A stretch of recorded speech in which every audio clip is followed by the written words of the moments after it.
Money. What is it? A long time ago, everybody, whether it was a family, clan, small tribe, group of people, whatever, produced everything that they needed to survive. During this time, there was very little trade that took place. Hard to imagine, but let's see if we can construct something like this. So in our little economy, we're going to have three people, Fred, Kirk, and Reggie, and they each need a loaf of bread, mug of beer, and a ham to survive.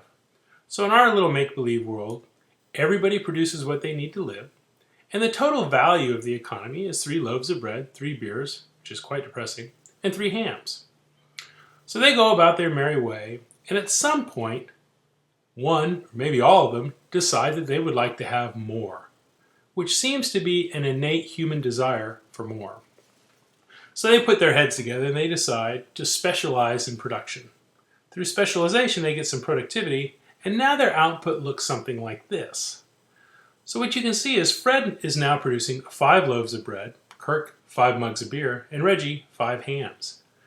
The value within the economy has increased by 2 loaves of bread, 2 beers, and 2 hams.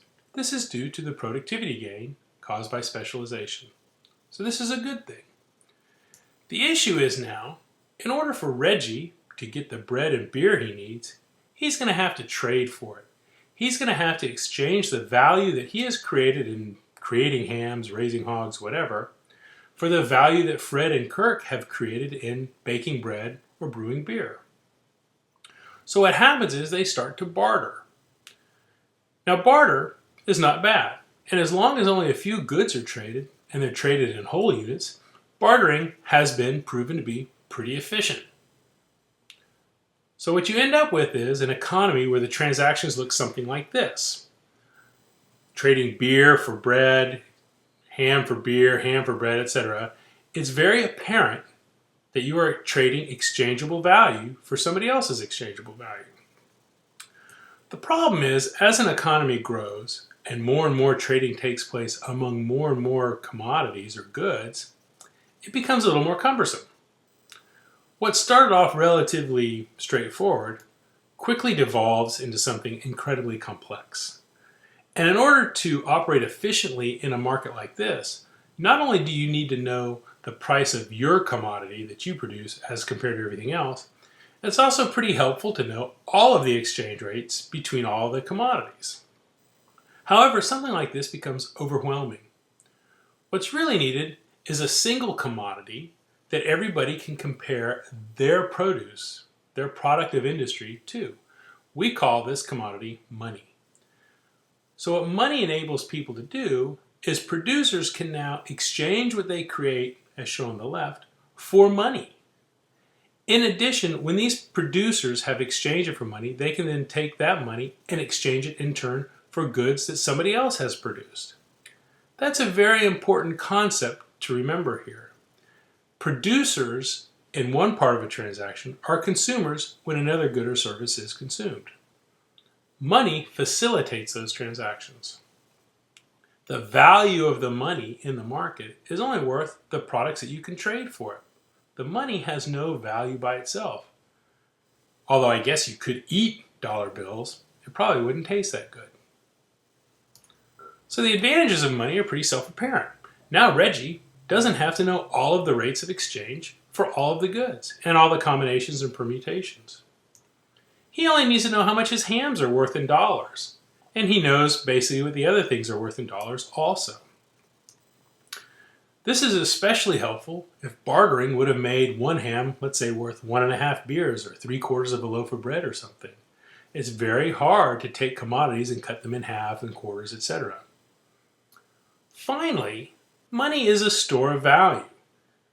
For instance, if Reggie didn't want to consume all the hams that he had produced or trade them, let's say he wanted to save some.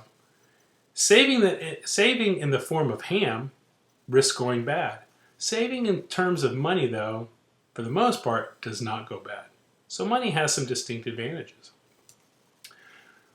Although there are some disadvantages of money too. The connection between the actual production and the ability to purchase becomes blurred. The concept of an exchange of value is often lost. Typically, when we purchase something, we just pay money. we don't see that direct connection between the exchange of value. This is a problem as people try to understand what's taking place in the economy. Another potential disadvantage is governments have the opportunity to induce inflation for short-term benefits. This typically masks the long-term costs. Now, I know our government would never do anything like that, but I've actually read about it happening in other places. Finally, in the short term, one-way transactions are possible. So what you would really see, instead of an exchange of value between two consumers or two countries, what you would see is really a transfer of wealth between one consumer and a producer, or between two different countries or two economies. In closing, it's important to remember that money has no value of its own. In fact, Adam Smith was the first to make this connection between the wealth of nations and the amount of consumer goods the nation produces. Back in the day, a nation's wealth was determined by how much money it had in terms of gold coins or silver coins, etc.